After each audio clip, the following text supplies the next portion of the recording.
I was standing there watching my granddaughter Lucy, beautiful, radiant, full of light, standing at the altar ready to say the long-awaited I do. It was one of those moments when you imagine everything will be perfect, a celebration destined to live forever in the family's memory. But in the middle of that atmosphere filled with hope and emotion, something unexpected began to unfold. And in just seconds, joy turned into a whirlwind of confusion. It was strange, as if time had frozen just to remind me that nothing in life is as predictable as we think. When the police walked into the church, I felt the weight of silence grow heavy in the air, that unsettling kind of silence that makes your heart race. The question in every guest's eyes was unmistakable. Why would a grandmother, someone expected to protect and celebrate, be there to ruin such a special day? The shock in the room blended with curiosity, because what had seemed like a moment of pure happiness was about to turn into a story no one could have imagined hearing. That's the moment when life teaches us that we're not always the main characters in the plans we create, and that someone else's decisions can rewrite the entire script of our lives. When something so powerful happens, one unavoidable question rises. What could drive a grandmother to do this? That question echoed inside me, opening the door to uncover the reasons behind the unexpected and preparing everyone to dive into a story full of twists that went far beyond that altar. Before we go any further, leave a comment telling me where you're watching from, and don't forget to subscribe to the channel Vintage Revenge Stories. We're building a community of amazing women who know our best chapters can happen at any age. Now back to the story. Life had already taught me how to endure losses no one should ever have to face, like the death of my husband and most painfully my daughter Sarah, whom cancer took far too soon. It was after that tragedy that my bond with Lucy grew into something unique and deeply intense. I found myself alone, not just as a grandmother but as a mother to her, raising her with all the love and care my heart could give, even on the hardest days. Lucy was only 10 years old when her father decided to abandon our family, leaving a wound that still aches to this day. Since then, she has sought affection and attention wherever she could find it, as if trying to fill an emptiness no one should ever have to feel. I understood that attachment because I had known that kind of loneliness myself. That's why I always tried to stay close, to offer her protection, even if it sometimes meant being stricter than she wanted me to be. People need to understand that protecting those we love isn't just about being there when things are easy. It's about staying present even when it's hard, even when the other person doesn't understand. It's an act of resistance and love that often goes unseen, but makes all the difference. And it was that same care I tried to give Lucy that had brought us to that moment at the altar. A moment so charged with emotion it would change everything. When Brandon came over for dinner for the first time, he seemed like the kind of man anyone would be happy to have around. Polite, charming, with an easy, calm manner that seemed to draw people in. But I'll admit, there was something about his smile that set off a quiet alarm inside me, as if he was hiding secrets behind that perfect facade. It's that gut feeling you get, when something just doesn't fit even if you can't quite explain why. Despite my unease, it was impossible not to notice how radiant Lucy looked beside him. Sometimes we get so attached to the idea of seeing someone we love happy that we end up ignoring the quiet warnings our hearts try to give us. I wanted Lucy to have someone who valued her, who brought joy into her life, and Brandon seemed like the answer to that wish. It was one of those moments when hope speaks louder than fear. Deep down, I knew my protection had to go beyond what the eye could see. That dinner was more than just a casual meeting. It was the beginning of a story with hidden layers waiting to be revealed. And without realizing it, I was already stepping into a web much larger than I could have ever imagined. What surprised me the most was how quickly everything happened. In just 3 months, Lucy and Brandon were engaged, as if the whole world had suddenly sped up around them. Lucy saw in him the man she would spend forever with, the one who would give her safety and love, and I, in the silence of my own heart, kept doubts I didn't dare voice. The kind of doubts you feel but try to hide so you don't ruin the happiness of someone you love. The wedding was planned with great care, every detail designed to be perfect, just as Lucy had dreamed. Brandon was always courteous, attentive, eager to show the best version of himself so he could win our trust. But no matter how polished his manners were, I couldn't shake an uneasy feeling, a chill on my skin warning me that not everything was as it seemed. That mixture of caution and suspicion was a silent alarm only experience can teach you to recognize. And even without knowing exactly what was coming, that feeling was already preparing me for the events that would change everything. marking the beginning of a chapter no one in our family was ready to face. A week before the wedding, I had to stop by the hotel where Brandon was staying to deliver a family heirloom, a watch I'd always cherished. But what should have been a simple delivery turned into a turning point that changed everything. As I approached his door, I accidentally overheard a conversation I never imagined I'd hear. Brandon and his business partners were talking about using Lucy as a way to access my fortune, as if she were nothing more than a means to an end. It felt like the ground vanished beneath my feet. Hearing those words, so cold and calculated, confirmed that the unease I'd felt, the chill in my spine, had been a true warning. They weren't there to build a family. They were there to take advantage of everything Lucy and I had. And worst of all, their conversation hinted that if I became a problem, stress might conveniently take care of me, as if my life were disposable. In that moment, the threat took on a terrifyingly real form, and everything I wanted to protect was suddenly at risk. That secret I'd stumbled upon at the hotel was only the beginning of what would come, a web of lies and danger that would forever change our ideas about trust and family. The next day, I gathered every ounce of courage I had and collected all the evidence I could to show Lucy the truth. I asked her to meet with me, my heart aching as I prayed she would see what I'd discovered before it was too late. But to my surprise, she reacted like a wall, accusing me of making it all up out of fear of losing the only family I had left. Hearing her call me a frightened old woman trying to ruin her happiness was a devastating blow. Lucy told me Brandon truly loved her, and that my words were just the product of my insecurity and fear. It felt like a door had slammed shut between us, one that left a heavy emptiness around me. That moment taught me that sometimes, the people we most want to protect aren't ready to face the truth, and that love can blind even when it shouldn't. But despite the rejection and the loneliness I felt in that moment, I didn't feel defeated. That conversation strengthened me because I realized my fight wasn't just against Brandon, it was against the resistance of the very person I loved. And that understanding prepared me for the next step, one that would require even more courage and determination. Time was running out.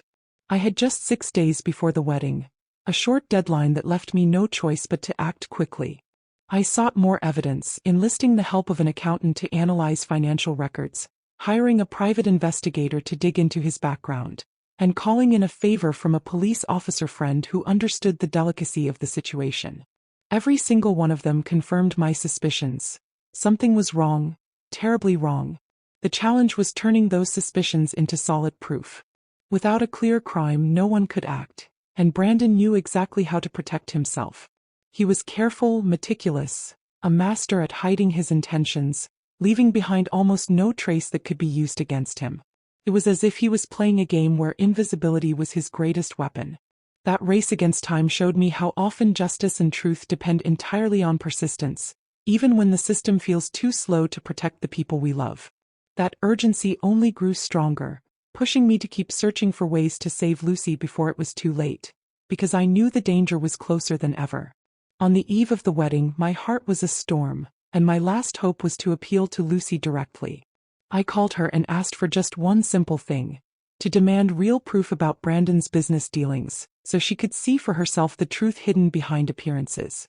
I promised that if I was wrong, I would apologize without hesitation, because all I wanted was to preserve the love between us. But the silence on the other end of the line was devastating. Not a word. Just the echo of my anxiety and the crushing feeling of being ignored by the person I most wanted to protect. It was a moment of deep helplessness, when you realize that, no matter how hard you try, some battles feel beyond your reach. It was as if I were standing alone before a storm I couldn't control. As I prepared for the next day, for a wedding I already knew was a trap, a strange combination of sorrow and determination took over me.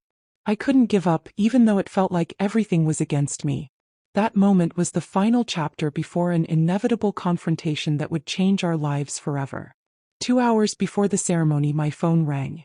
On the other end was Carol Williams, a woman who, like me, carried a story of pain and betrayal. She told me that Brandon had destroyed her daughter Amanda's life, using the exact same cruel scheme he was now trying to use on Lucy. Hearing her words was like someone finally shining a light on the dark path I had been walking. Carol had documents, bank records, irrefutable evidence that could expose Brandon and put an end to his charade. On top of that, she was willing to testify against him, bringing the truth to light at the most decisive moment. It was like a breath of hope that made me realize that even when everything seems lost, justice can still be achieved with courage and perseverance. At last, I had the proof I needed to protect Lucy. A trump card to turn the tables and show that the truth always finds its way. That call changed everything, opening the door to an outcome no one could have predicted, and setting the stage for the choices that were yet to come. When I received the call confirming that there was solid evidence against the man who was about to marry my granddaughter, I felt a mix of relief and anxiety. A woman was on her way from Portland with documents that could, without a shadow of a doubt, expose Brandon and put an end to this farce. In that moment, I understood that the truth had begun to align in our favor, like an unstoppable necessary force. I knew that from that point on nothing would ever be the same. The wedding, which had seemed like Lucy's dream, was about to be shattered by the revelation of a deep, calculated betrayal. But above all, I knew that this destruction was the only way to save her life, to protect her from a danger far greater than anyone could imagine. It was an inevitable sacrifice to preserve what truly mattered. That evidence was more than just papers or testimony. It was the hope of a future where Lucy could live without fear, without deception. And it was the moment to act with courage, knowing the road ahead would be hard, but that the truth had the power to set her free, even if it hurt. When Carol finally arrived, she carried with her the weight of years of suffering visible in every glance and every word. Sitting down with me, she opened a folder filled with photos, emails, and documents that precisely detailed the cruel scheme Brandon had used to deceive her daughter, Amanda. Each piece of evidence was part of the same story, one that now threatened to destroy my granddaughter Lucy's life. Seeing that proof filled me with an intense mix of anger and sadness, as if I were reliving the pain of a battle that wasn't only mine but was repeating itself in a vicious cycle of manipulation and lies. It was staggering how someone could use the people they claimed to love as pawns in such a dirty game. My heart rebelled against the injustice, especially because it was aimed at someone so close to our family. Carol's arrival was more than confirmation. It was a call to act with greater strength and clarity. I realized our fight wasn't just personal. It was part of a larger struggle against those who prey on vulnerability to destroy dreams. And in that moment, the real battle was about to begin. When the police positioned themselves inside and outside the church, I felt the weight of a responsibility far greater than myself. Carol reminded me that I had to be there so Lucy would understand that everything we were doing was out of love, not a desire to destroy her dream. That advice gave me strength, even though every step toward the church felt like walking to an emotional funeral, knowing that something precious was about to come undone. The feeling was strange, a mix of courage and fear, as if time had slowed down just so I could feel every rapid beat of my heart. The decision I had made wasn't easy, and I knew it would stir deep emotions. But I was ready to face it all because protecting Lucy mattered more than any comfort. I was there to prove that true love sometimes demands painful sacrifices. As I walked, my mind replayed every moment that had brought us here, and I knew this was not just the end of one story but the beginning of another, full of challenges and possibilities. The church stood there, ready to witness a truth that would change everything, and I had to be equal to the moment. Lucy walked into the church radiant, full of dreams, with no idea what was about to happen.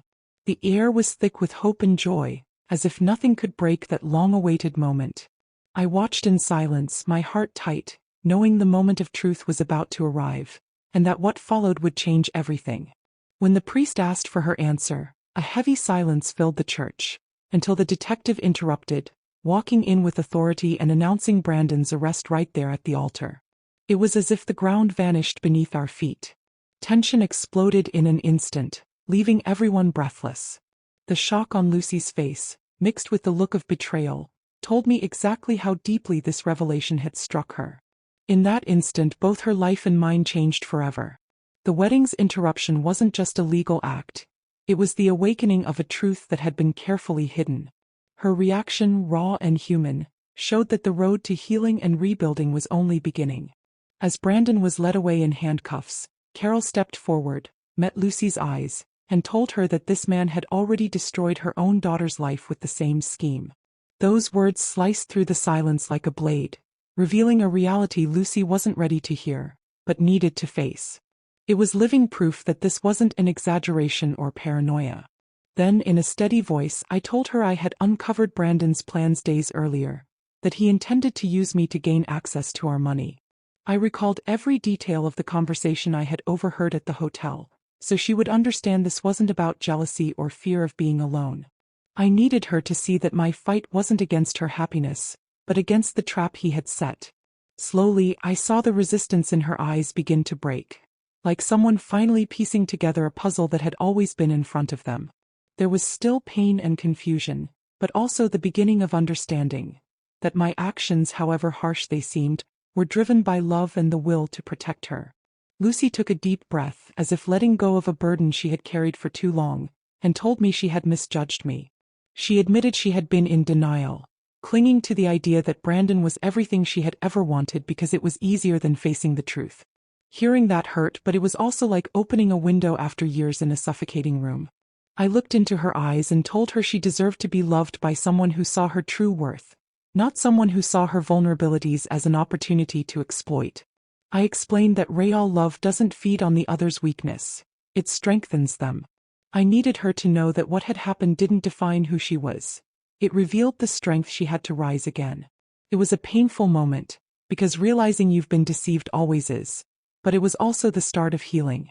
There, in the mix of tears and silence, a new awareness began to grow for both Lucy and me, that protection and love sometimes come disguised as hard decisions. Months passed before the day of the trial arrived.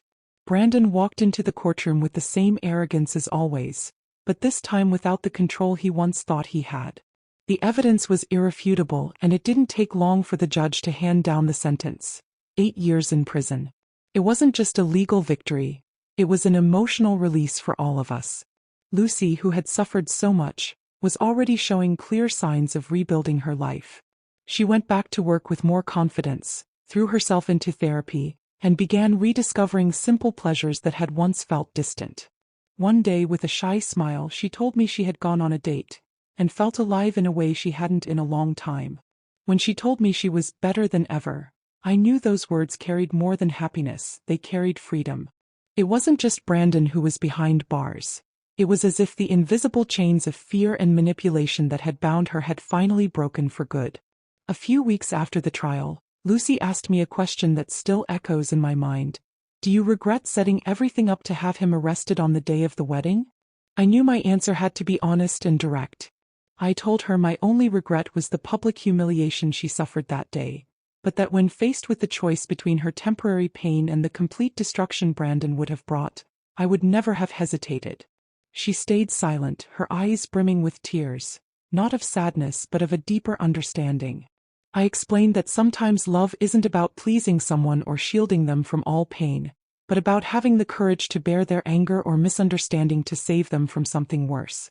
It wasn't easy, but it was necessary. In that moment, I knew she understood. It hadn't been betrayal. It had been loyalty in its most painful form. And even though the scar from that day would never fade, it would always be a reminder that true love sometimes wears the face of courage, even if for a moment it looks like cruelty. One quiet night, over a simple dinner, Lucy broke the silence with words heavier than she realized. Looking me in the eyes, she said, "Thank you for risking yourself for me, even when I didn't understand." Her voice trembled, not from sadness but from gratitude. She had finally seen that in every battle, big or small, I had always chosen her, even in the moments when she believed she didn't deserve it. I told her that this was the truest meaning of the love I felt for her. It wasn't a feeling that depended on what she did or didn't do, but a daily, unshakable decision to stand by her. For me, loving wasn't about expecting perfection. It was about being willing to protect, forgive, and hold on even when the other person loses their way. Lucy smiled through her tears and said she now understood. Being chosen like that wasn't a common privilege. It was proof of a love that defies logic. And at that table, between shared food and memories, it became clear that true love is the kind that doesn't retreat, that stays firm and unconditional, even when everything around it tries to tear it apart. We were sitting in the kitchen, still surrounded by the warm aroma of freshly brewed coffee, when a comfortable silence settled between us. There was no need for long speeches. Everything that needed to be said was already there, hidden in the pauses, in the glances, and in the quiet relief of our breathing. I knew that, despite everything that had happened, we had made it to this moment stronger than we had ever been. Lucy, safe and alive, was living proof that every ounce of pain had been worth enduring. It was in that instant that I realized the love we shared wasn't the kind you see in movies or read about in books that promise perfect, neatly tied endings. Our love was marked by flaws, by arguments, by tears and reconciliations. A love that didn't need a flawless storyline because it was real, human, and strong enough to face the fiercest storms without falling apart.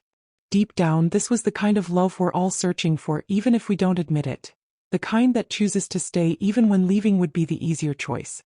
Lucy looked at me with a tired but genuine smile. "We won," she said, and I understood exactly what she meant. We hadn't won because life had suddenly become perfect, but because we had survived together what could have destroyed us. And in that moment, sitting at the kitchen table, I realized this was the kind of victory you carry with you for the rest of your life.